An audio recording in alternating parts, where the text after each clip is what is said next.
There are sermons that are not merely words, but profound awakenings from the depths of the soul.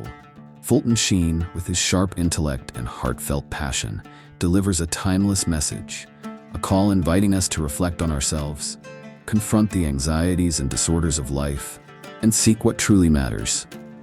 In a chaotic modern world where people are swept away by the pursuit of materialism and fleeting pleasures, Sheen's sermon shines as a guiding light back to core values. He speaks not only of neurosis or misguided philosophies, but also offers a solution. A purpose-driven life, illuminated by love and responsibility, is the key to overcoming all unrest. Let us listen to Fulton Sheen's powerful and inspiring call, a reminder that true happiness does not lie in intense sensations or outward perfection, but in living for something greater than ourselves. This sermon will not only prompt you to ponder the essence of life, but also ignite in you a longing to rediscover peace and genuine meaning. This is more than a sermon, it is a spiritual journey guiding you back to the heart.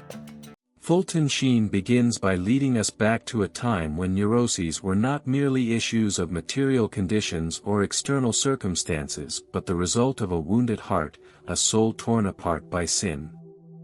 To illustrate this, he recounts the classic biblical story of the prodigal son, a narrative that is not just a moral lesson but also a profound reflection on the human interior. The son in the story, driven by ambition to claim his inheritance and seek a life of freedom, leaves his father's house.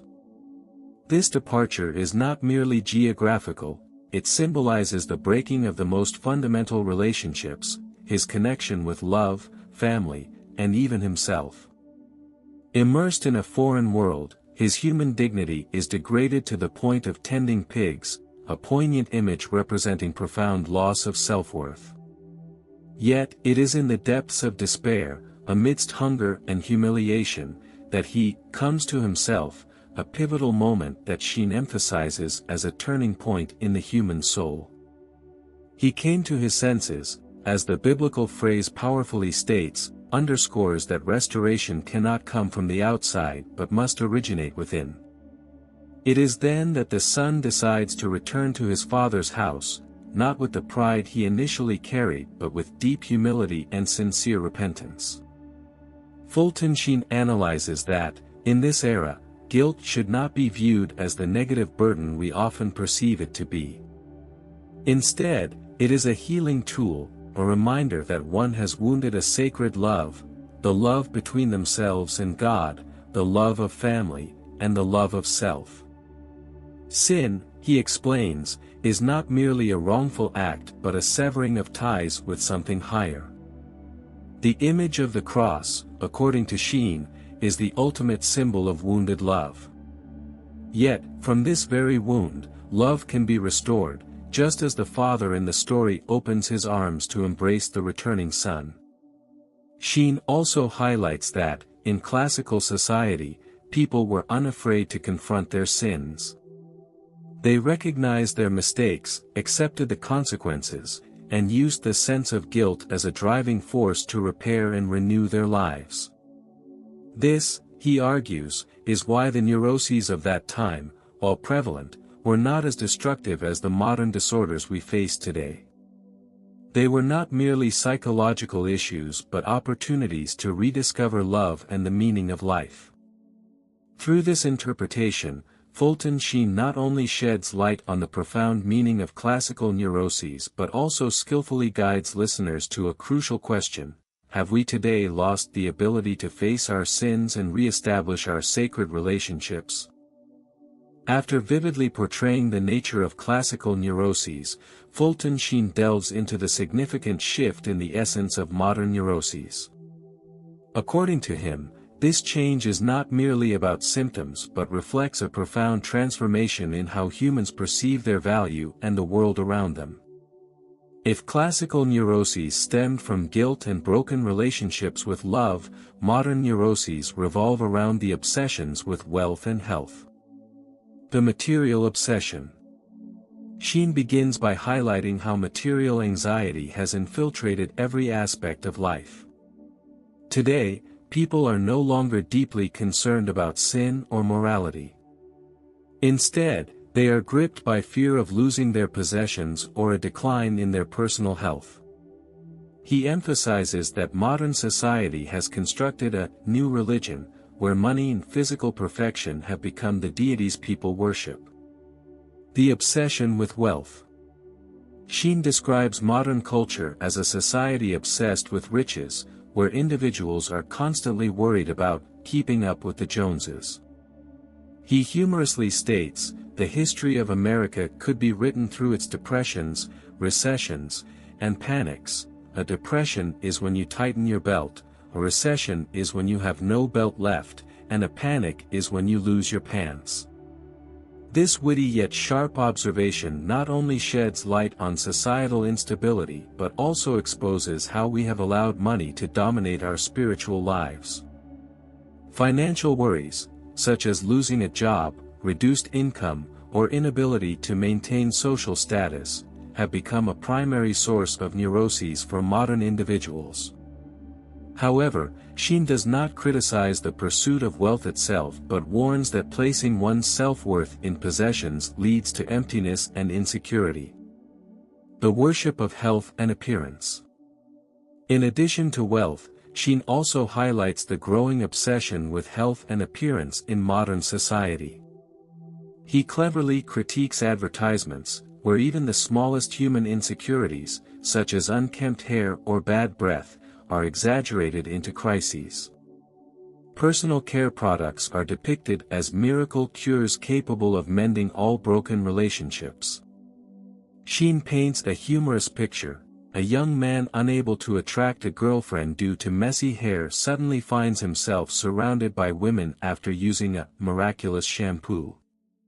Or a woman feeling her marriage is failing because of rough hands finds her love magically restored after using a particular dishwashing liquid. These satirical anecdotes not only make the audience laugh but also expose the absurdity in how modern society defines happiness and human value. Sheen warns that the obsession with appearance and health is not a sign of self-care but a socially conditioned neurosis, where individuals are driven by fear of being left behind. The fundamental difference between classical and modern neuroses. Sheen concludes that the most significant difference between classical and modern neuroses lies in the source of fear. While classical neuroses stemmed from guilt, a feeling connected to the loss of love, modern neuroses arise from fear of material loss. He points out that this fear often lacks a real solution because it is perpetuated by a social system that encourages competition and dissatisfaction. This shift, according to Sheen, has led to a society where people have lost their ability to connect with the sacred and the deeper meanings of life.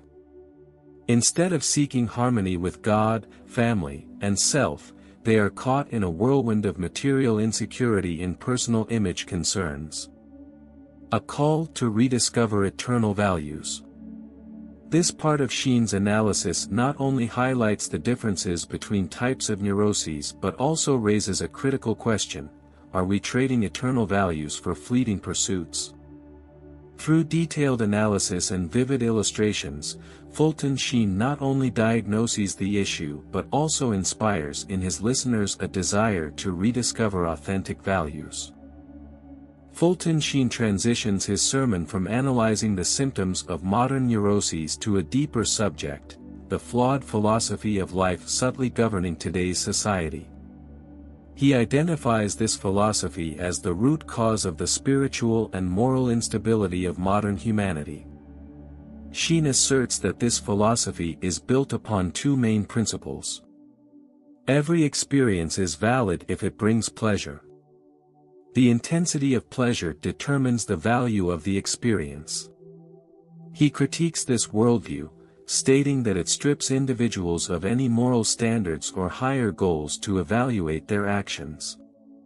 Instead, everything is judged solely by the level of personal satisfaction, without regard for long-term consequences.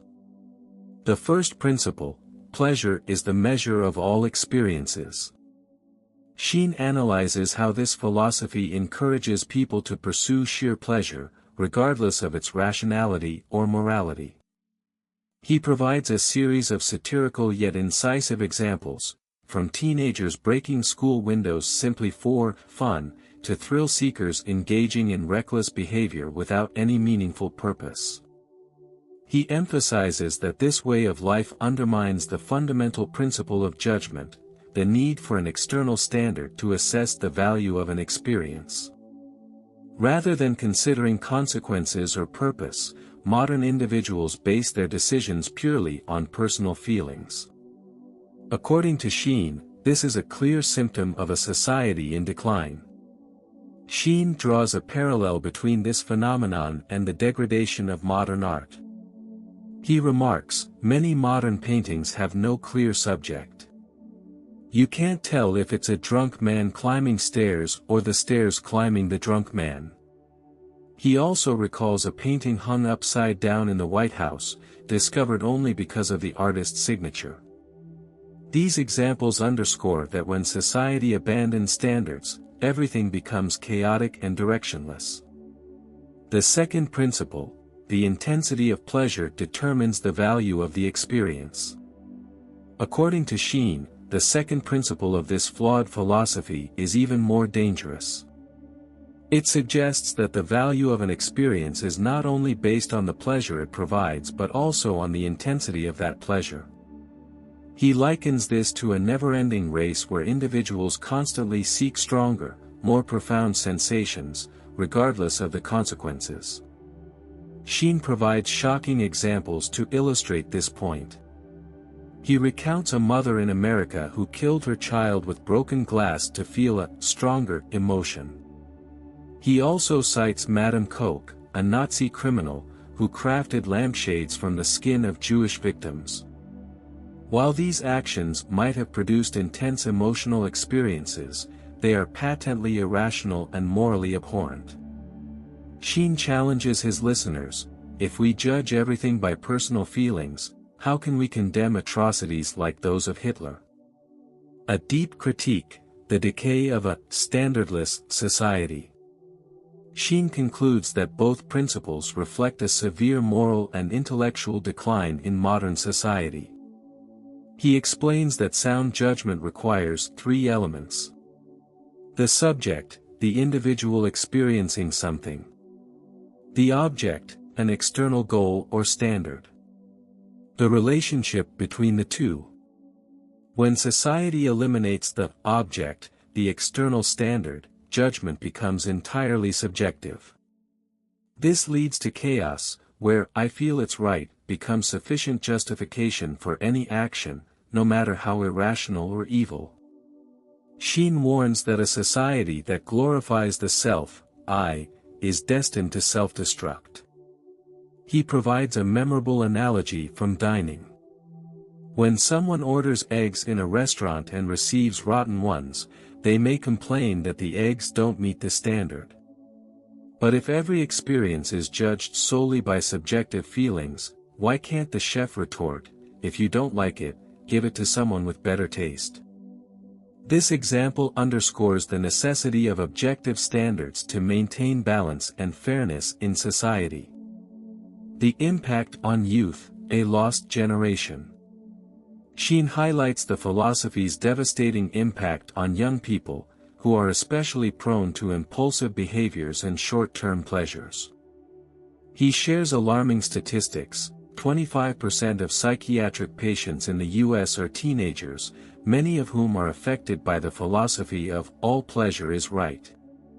The lack of purpose and moral standards has left many young people confused and directionless. A call to rediscover purpose and standards. Sheen concludes this section with a powerful call to action: humanity must return to solid values, where moral standards and higher purposes shape life. He emphasizes that true happiness is not found in the intensity of feelings but in the connection between experiences and greater goals. Through this analysis, Sheen not only critiques the flawed philosophy of modern life but also offers a clear solution: we must seek a purpose greater than ourselves to achieve balance and peace in life. Fulton Sheen recounts a pivotal moment in Viktor Frankl's life during the early days of the Nazi occupation. As a young, promising psychologist, Frankl faced a life-altering decision. He had the opportunity to leave Austria and emigrate to the United States, where he could continue his career and escape Nazi oppression. However, he also knew that if he left, his aging parents, unable to flee, would be left behind to endure the brutalities of the regime. Frankl sought answers by praying at St. Stephen's Cathedral in Vienna. Yet, after an hour of prayer, he had no clear sign. Returning home, he found a small piece of stone on the table. His father explained that he had picked it up from the ashes of a synagogue burned down by the Nazis. On the stone were inscribed the opening words of the fourth commandment, "Honor your father and mother." For Frankl, this was God's answer. The commandment reminded him that his duty and love for his parents were the highest priorities at that moment. Shortly after, he decided to stay by his parents' side, fully aware of the suffering this choice might entail. Survival through purpose. Sheen recounts that when Frankl was eventually sent to a concentration camp, he observed many fellow prisoners succumbing quickly to despair. Yet, he noticed a vital truth: those who had a purpose, whether it was caring for their families, completing an unfinished task, or maintaining religious faith, showed a remarkable ability to endure even the harshest conditions. Frankl became a living testament to this principle. During his darkest days in the camp, he held on to the belief that his life still had meaning. This conviction sustained him, enabling him to survive and later develop logotherapy, a psychological framework that emphasizes finding purpose in life, even amid extreme adversity. Logotherapy, healing through purpose. Sheen highlights that Frankl's philosophy of logotherapy provides a profound response to modern neuroses. Instead of seeking fleeting pleasures or escaping suffering, logotherapy encourages individuals to ask, "What is the meaning of my life? What am I living for?" This philosophy asserts that happiness does not come from eliminating all hardships but from discovering value in what we do, love, and believe. Those who live with purpose not only show greater resilience in the face of challenges but also achieve a balance and peace that temporary pleasures can never provide. Purpose and reconnection with love. Fulton Sheen ties Frankl's story to a broader message: true purpose in life is an expression of love. Just as Frankl chose to remain with his parents out of love, meaningful purpose often involves dedicating oneself to something greater than personal desires, family, community, or God. Sheen emphasizes that this truth applies not only in extreme circumstances like the concentration camps but also in our daily lives. When people place love at the center of their actions, they find meaning and purpose even in the smallest tasks. Conclusion: purpose and meaning as the solution to modern neuroses. This part of Sheen's sermon is more than a recounting of Viktor Frankl's story, it is a powerful call to action for his audience. In a world filled with uncertainty and chaos, Sheen asserts that seeking purpose is not just a remedy for modern neuroses but also the path to genuine happiness. He closes with an inspiring message. Live for something greater than yourself. Only then will you truly live. This call resonates far beyond the church walls, reaching into the deepest corners of the human soul. It reminds listeners of the transformative power of love, meaning, and a higher purpose in life. After presenting the inspiring example of Viktor Frankl and the philosophy of logotherapy, Fulton Sheen concludes his sermon by focusing on the core message: life only truly finds meaning when our experiences are aligned with higher goals and enduring standards. True joy does not come from intensity of feeling. Fulton Sheen emphasizes one of modern society's greatest misconceptions: the belief that the intensity of pleasure determines happiness. He counters this idea by affirming that true joy is not found in temporary excitement but in the fullness and meaning discovered when living for something greater than oneself. He explains that intense moments, whether of joy or suffering, only gain value when placed within the context of a higher purpose. For example, the pain a mother endures during childbirth is far from a pleasant experience, but it holds profound significance as it connects to love and the creation of life. Similarly, the hardships Viktor Frankl faced in the concentration camps did not destroy him. Instead, they strengthened his conviction that life has meaning, even amidst suffering. Standards and goals, life's compass. Sheen presents a crucial argument: humans cannot live based on feelings or isolated personal experiences. We need standards and goals to measure the value of our experiences. This, he says, is the difference between a chaotic life and an orderly one, between fleeting sensations and lasting joy. He offers a simple yet profound analogy: a clock. We measure time based on the hands of a clock, an objective external standard. If everyone decided time based on their personal feelings, society would descend into chaos.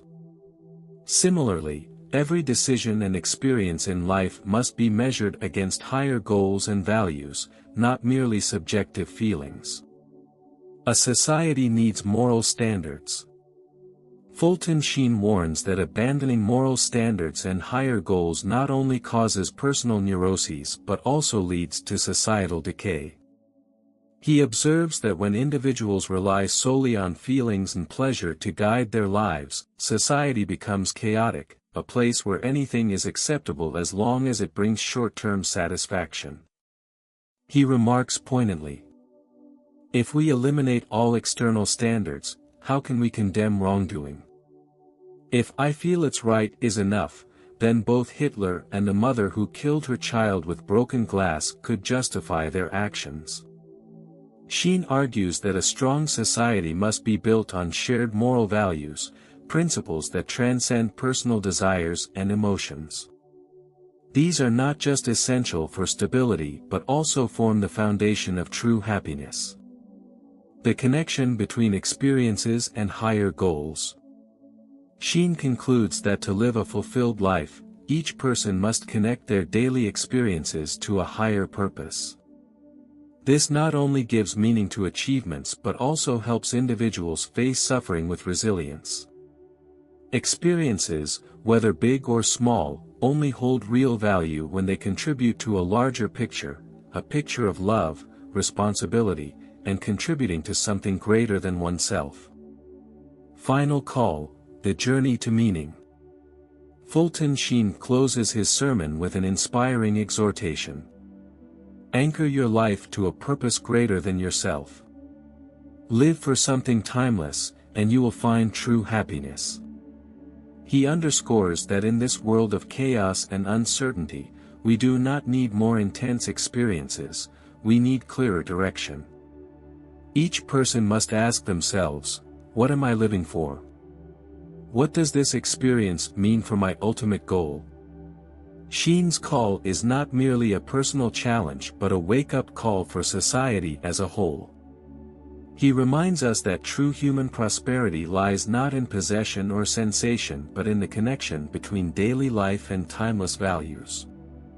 This is the path to peace, happiness, and meaning, not only for individuals but for generations to come.